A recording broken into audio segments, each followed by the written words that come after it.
जिनके हृदय में स्वयं भगवत प्रेम की, भक्ति की प्रतिष्ठा नहीं है। वर्तमान समय में बहुत से लोग जैसे तैसे वो सब जगह सुनने वाले लोग भटक जाते हैं।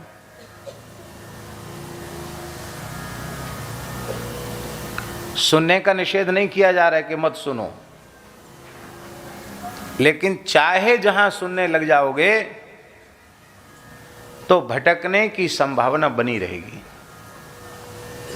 इसलिए प्रामाणिक महापुरुष और जो संत कृपा, गुरु कृपा, भगवत कृपा से कुछ जान चुके हैं, समझ चुके हैं, ऐसे सत्पुरुषों के चरणों में बैठकर ही सुनना चाहिए।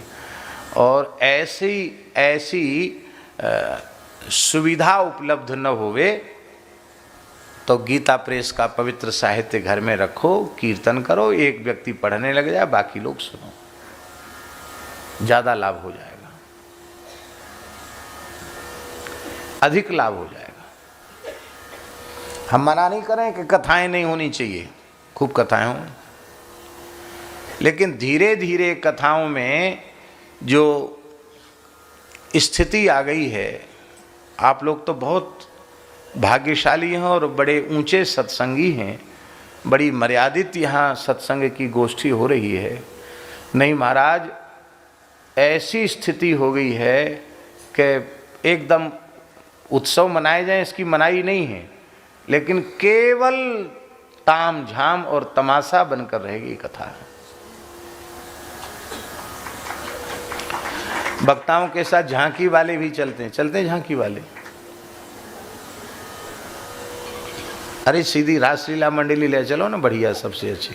एक समय कथा हो, एक समय रासलीला हो, क्या परेशानी है? कथा तो कथा रही आवे।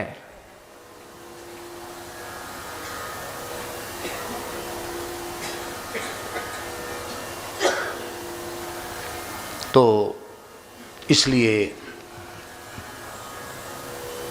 बहुत आवश्यक है सत्पुरुषों की वाणी से सुना जाए, भगवत भक्त की वाणी से। श्री भगवत ऋषि जी महाराज कहते हैं, प्रथम सुने भागवत भक्त मुख, प्रथम सुने भागवत भक्त मुख भगवद वाणी, द्वितीय आराध है व्यास, द्वितीय आराध है भक्ति व्यास नव भांति बखानी, तृतीय करे गुरु समुझ दक्ष सर्वज्ञ रसीलो, चौथे होए विरक्त वसे बनराज जसीलो, पांचे भूले देह सुधि, छठे भावना रास की, सातें पावे रीत रस श्री स्वामी हरिदास की। ये पद्धति भक्त की वाणी से, संत की वाणी से।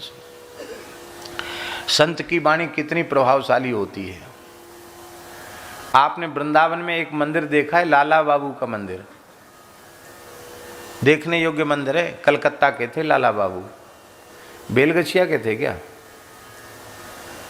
बेलगछिया क्षेत्र में भी उनकी कोठी है, शायद वहाँ के रहे होंगे। बंगाल के बड़े अमीर आदमी थे सेठ लाला बाबू, जिनका मंदिर हमारे मोहल्ले में ही है, पास में ही है लाला बाबू मंदिर। लाला बाबू के मंदिर में कथा हो रही थी। बहुत अच्छे संत थे, निम्बार्क संप्रदाय के बाबा श्री हंसदास जी, उनकी कथा हो रही थी। और वृंदावन में शाह बिहारी मंदिर है, टेढ़े खंबा वाला मंदिर। शाह बिहारी मंदिर के जो मैनेजर थे, मालिक थे ऐसा समझो, उनकी सिठानी वो कथा में आई। और माइक तो थे नहीं उस जमाने में, बड़े अमीर थे वो लोग, लखनऊ के रईस लोग तो प्रसिद्ध ही हैं। तो वो सिठानी जो आई, वो थोड़ा शरीर भी स्थूल था, गहने खूब पहने हुई थी। तो कथा में आई तो छम छम छम करती हुई आई, तो श्रोताओं का ध्यान आकृष्ट हुआ।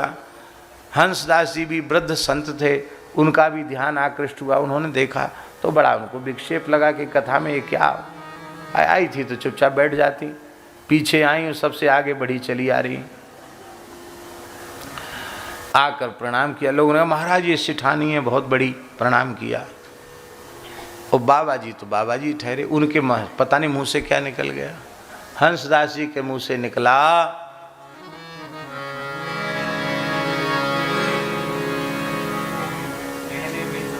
नहीं पूरा।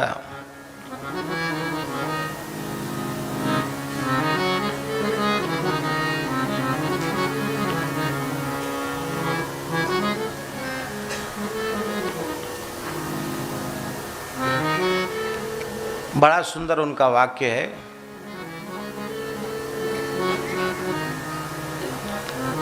कि इस मलमूत्र के शरीर को तुमने सजा रखा है, ये मलमूत्र का बर्तन है। यह तन मल को भाड़ो, ये मल का बर्तन है, इसमें मल भरा हुआ है। और इस मल के बर्तन को तुमने रेशमी साड़ी, सोना, चांदी, हीरे जवाहरात से सजा रखा है।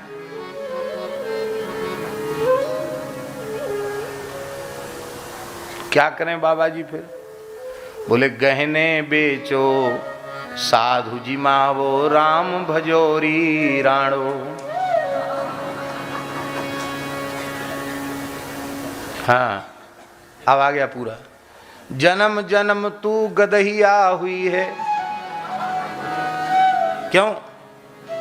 बजंड होना गधी का काम है ना। जन्म जन्म तू गदहिया हुई है, क्योंकि यह तन मल को भाड़ो, गहनों बेचो साधु जी मावो, राम भजोरी राणो। अब संत का उससे कोई द्वेष था क्या? द्वेष तो नहीं था, पर उनको पता नहीं मुंह से वाणी निकल गई, और वो वाणी निकली तो उसका प्रभाव ऐसा हुआ कि बात लग गई, और उसने तत्काल सारे गहने उतार करके बेच दिए और पूरा झरा भंडारा करके बोले अब मैं वृंदावन के बाहर नहीं जाऊंगी।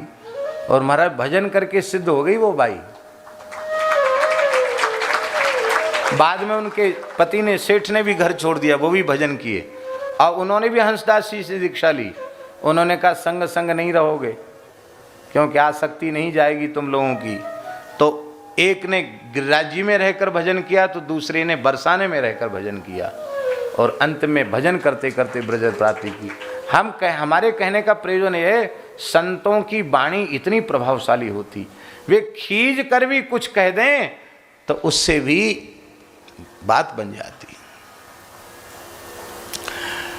बंदूक की गोली भले ही बेकाम हो जाए, पर संत की बोली बेकाम होती नहीं, बेकार नहीं जाती। वो तो ऐसी ठिकाने पे लगती है कि बस एक बोली में ही काम बन जाता है।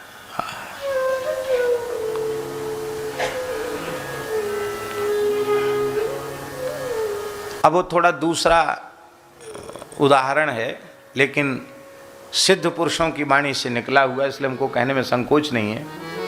महाराज जी कहते थे, पूज्य पहाड़ी बाबा महाराज सिद्ध पुरुष थे, महाराज जी कहते थे कि बिजार माने वृषभ गायों के बीच में रहता है, तो गायों को हरी करता है, गर्भिणी करता है, वंश वृद्धि करता है गायों की। और उस बिजार से भी अधिक मजबूत बैल गायों के बीच में रहता है, पर किसी गाय को हरी करता नहीं है। आशय समझे आप नहीं समझे? महाराज जी कहते थे कि दूसरे मनुष्य भी देखने में आकार प्रकार में मनुष्य के जैसे ही होते हैं, पर वो बैल होते हैं। वे जीव के गर्भ में भगवान की प्रतिष्ठा नहीं कर सकते, किंतु जो सिद्धकोटि के पुरुष होते हैं वो बिजार के समान होते, वृषभ के समान होते हैं। वो जीवों के अंतःकरण में भगवान की प्रतिष्ठा करने में समर्थ होते हैं। जिनके हृदय में स्वयं भगवान प्रतिष्ठित नहीं हो पाया, वे दूसरे के हृदय में भगवान को प्रतिष्ठित कैसे कर पाएंगे? इसलिए सताम सत्पुरुषों की वाणी से सुनो, सारी मलिनता समाप्त हो जाएगी। भगवान ने इन कानों को दोनों के आकार का बनाया ही इसलिए है कि हम विचार करें क्यों बनाया, इसलिए कि इसमें भर भर के पिएं। और ये ऐसा अक्षय पात्र है कि ये कभी पूरा भरता ही नहीं। भर ही निरंतर हो ही न पूरे, तिनके उर तुम कहाँ गृह रूरे। जिनके श्रवण समुद्र समाना, कथा तुम्हारी सुभग सरनाना। बरहि निरंतर हो ही न पूरे, तिनके उर तुम कहाँ गृह रूरे।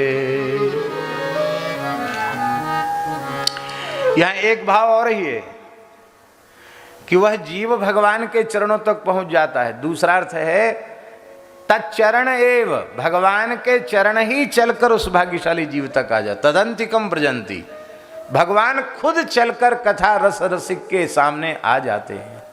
बोलो भक्तवत्सल भगवान की जय। जय जय श्री राधे। अलग अलग देवी देवताओं की उपासना का भी वर्णन किया। ये चाहिए हो तो इनकी उपासना, ये चाहिए हो तो इनकी उपासना।